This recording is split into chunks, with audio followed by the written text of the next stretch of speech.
thank you for taking the time today. If you can just please introduce yourself, the institution you're joining us from, and your role at the university as well. Hello, my name is Adara Alston. I am from Cornell University, and my role is student evaluations of teaching central administrator. And I'm also the functional lead on our implementation project of Explorance Blue. Cool. And can you give us a little bit of background about yourself, how you came to working in your role today or working in higher education in general, as well as a little bit of background about Cornell? So the way, my background and the way that I came to the role that I have right now working with Cornell University is I have a history and I also have a Master of Instructional Design. So I worked in pedagogy and designing courses for Cornell previously. I went to another institution and I came back to Cornell, and at the time when I came back to Cornell University, they were looking to implement this university-wide new system and also with a new core question set. So it's actually the combination of several things around the improvement of the course evaluation system. And they were specifically looking for someone to fill this role. So I came back at just the right time, and that's why I'm here. And can you just give a brief description of the kind of size of Cornell, the amount of students, the different faculties that you guys have?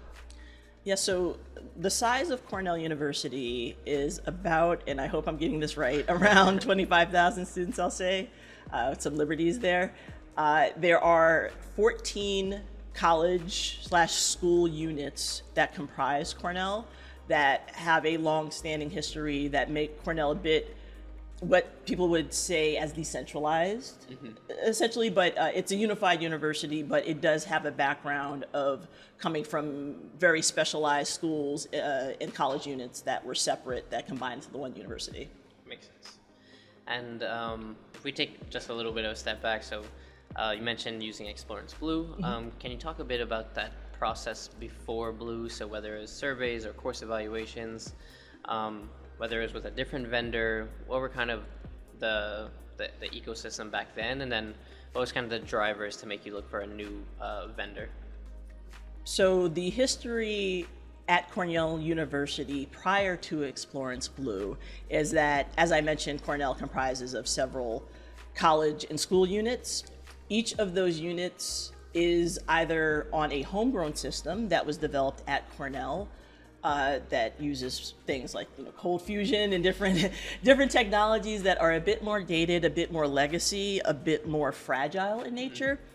Some of the units use some newer systems, and I won't name competing vendors, but it's across the board, right? So I would say overall, I can't quite quantify the number of systems, because even within the homegrown and the purchased vendor systems, 6 or 7 in variety, even the homegrown systems that have been morphed so they don't exactly match the other units because they've split off, because that's what happens in a decentralized university. You might have a unit that is of one size. For instance, our engineering school split off into a Bowers computing and information science school that's separated off of it, so they are on similar systems, but they split off. So arts and sciences split off into an architecture school, so they have their own system that they use versus arts and sciences.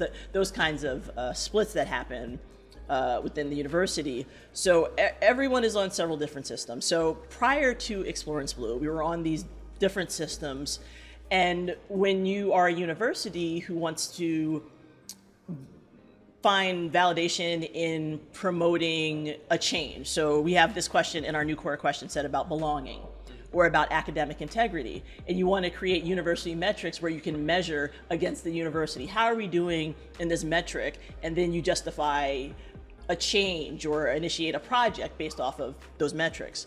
But when you don't have a core question set and you don't have a unified system, how do you do this? So that became, after several years of research and discussions and committees, that became the focus. How do we get on one system, and what is the right system for what we do and what we need? So as the search was done, look for various vendors, what we came to is that Explorance Blue was the right, it wasn't even close, I should say. By far, down to the robust reporting, down to the ability, anything that we said we needed to do, Explorance and Explorance Blue as a product were those things. Check those boxes. Check those boxes, exactly. That's amazing to hear. Yeah, you kind of mentioned, so obviously centralizing the whole process and unifying that process was a big driving factor, and you kind of mentioned reporting just now. Can you expand a little bit on reporting and maybe just some of those other smaller features, let's say, that made Explorance stand out? If I had to talk about the features that made Explorance Blue stand out and made Explorance the right choice for Cornell, reporting is definitely one of those things. And the features in reporting, in some ways, I mean, this seems pretty simple, but the sleekness of the reporting, the options and the customization within the reporting, even the out-of-the-box reporting that is provided by the system, and the visuals and the ability to have direct access via faculty and administration and leadership was beyond anything that most of our systems were allowing us to do.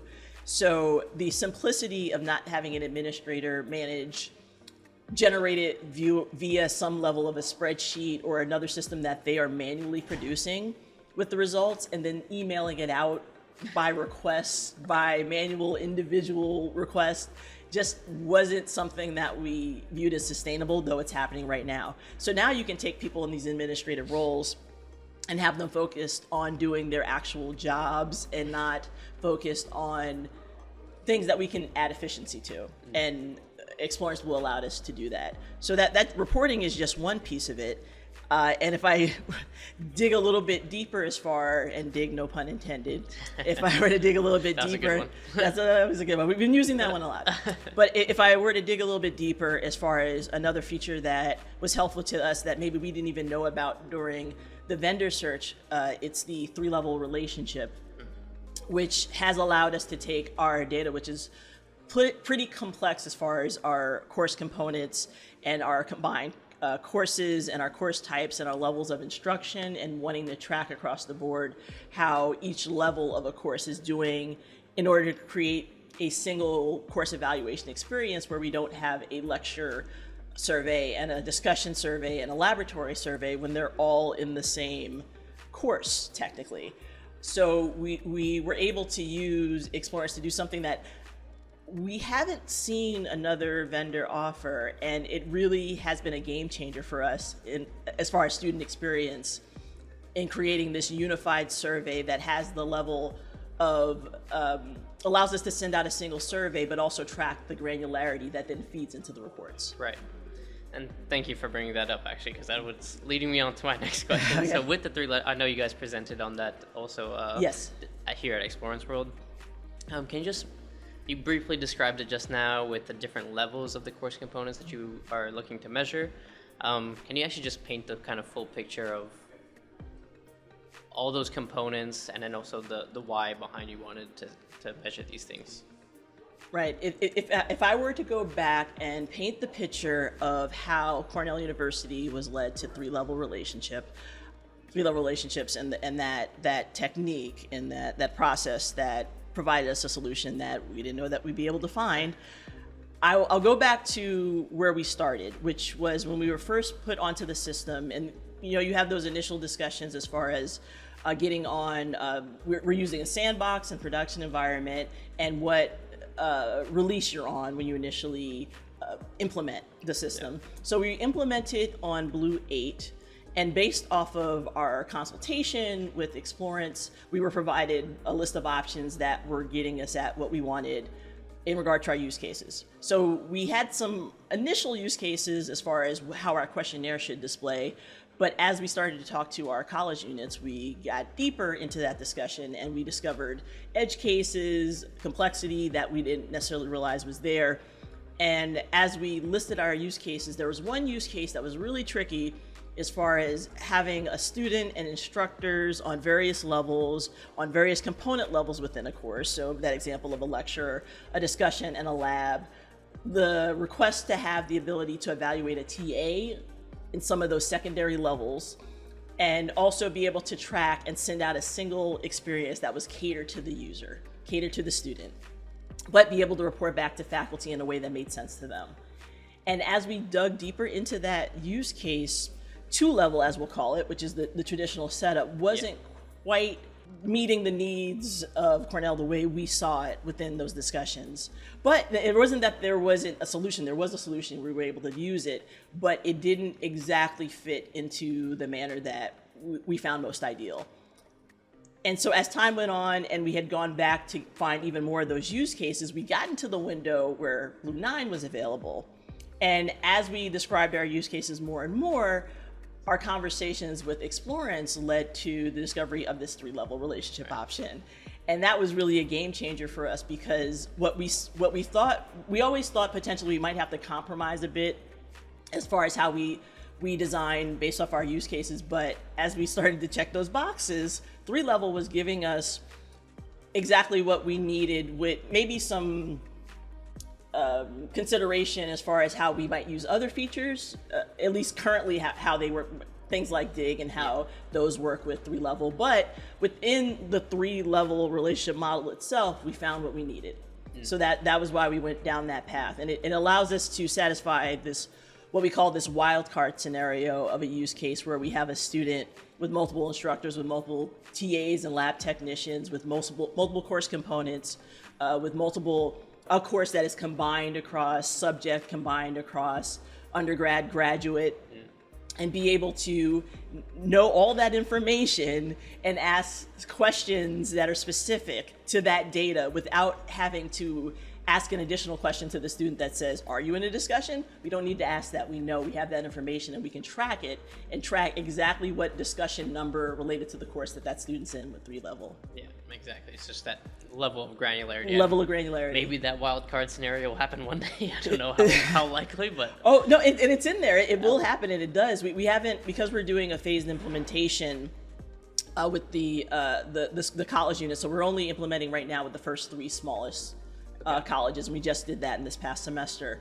So as we get to larger colleges, that's where we'll hit those more advanced scenarios. And we need it to be set up now for those, so that we weren't making changes and doing workarounds later. So 2-level might have done some of what we needed initially with some workarounds and some adaptations, but 3-level sets us up for success long into the future.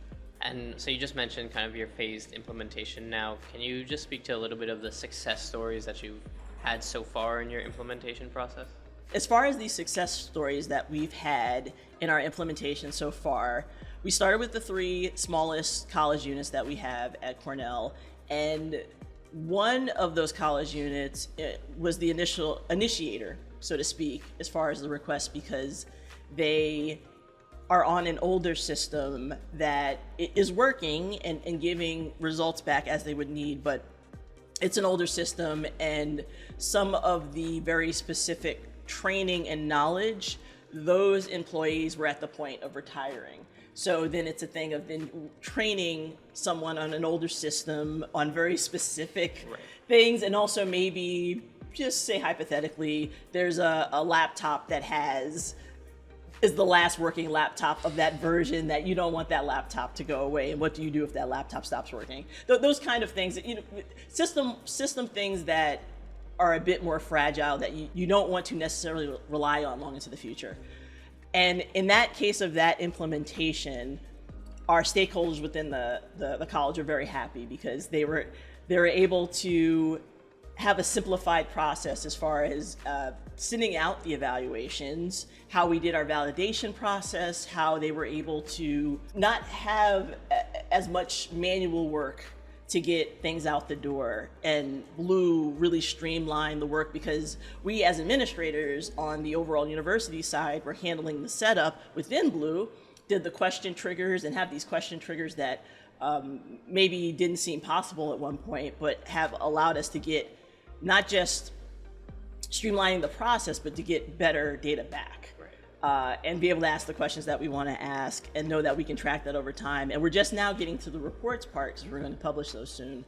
And the ability to have, again, not have an administrator who is sending all these reports out, to have it come from a system where you click on a link and then poof, it's right there in front of you. So they're very excited about that progress, to go from the older visuals and the older processes to something that's newer, that's modern, that allows them to do what they need to do more efficiently.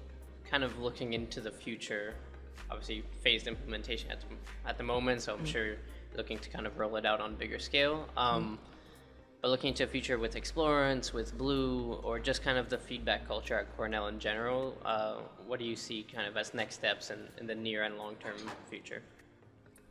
And then the near and long-term future next steps, our immediate next steps are making sure that we get implemented across the university so that everyone is on the same system.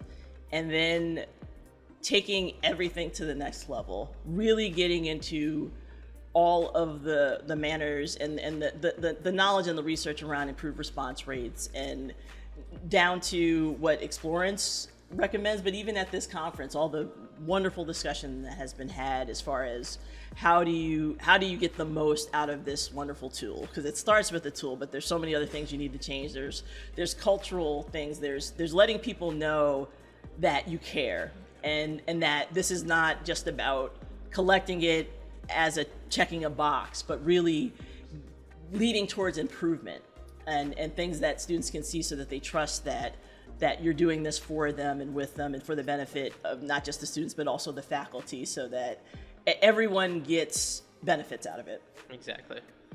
You kind of touched upon the conference right now, but last question. It is the last day of the conference. I'm curious to know what you've gotten out of Explorance World 2025. What I've gotten out of this conference, and this is my first year at the conference, I would say this year what I've gained, not only the knowledge of what has worked for other institutions, which is always very helpful, I've also gained the networking and the connections and those future conversations that it might have was a seed is planted as far as something I want to know more about, but maybe we don't have time because there's so many presentations and everybody also has their own that they're doing. We did one, other people have done them, and they're also trying to gain insights from this. But to make those connections, get those emails, get those URLs of the website, and start the conversation, set up those Zoom conversations or whatever conversation, and follow up, and then connect next year here in person again. And we've already had some of those that have happened just when we were coming on as Explorance as our vendor, and asking the success of others and getting kind of those reviews and recommendations of what we could potentially do with our implementation. But just expanding those relationships and getting to know others and what's been effective for them. Exactly. That sounds amazing. Well, thank you so much for taking the time and Absolutely. for sharing your experiences with Explorance. Happy to, at any time. Thank you so much.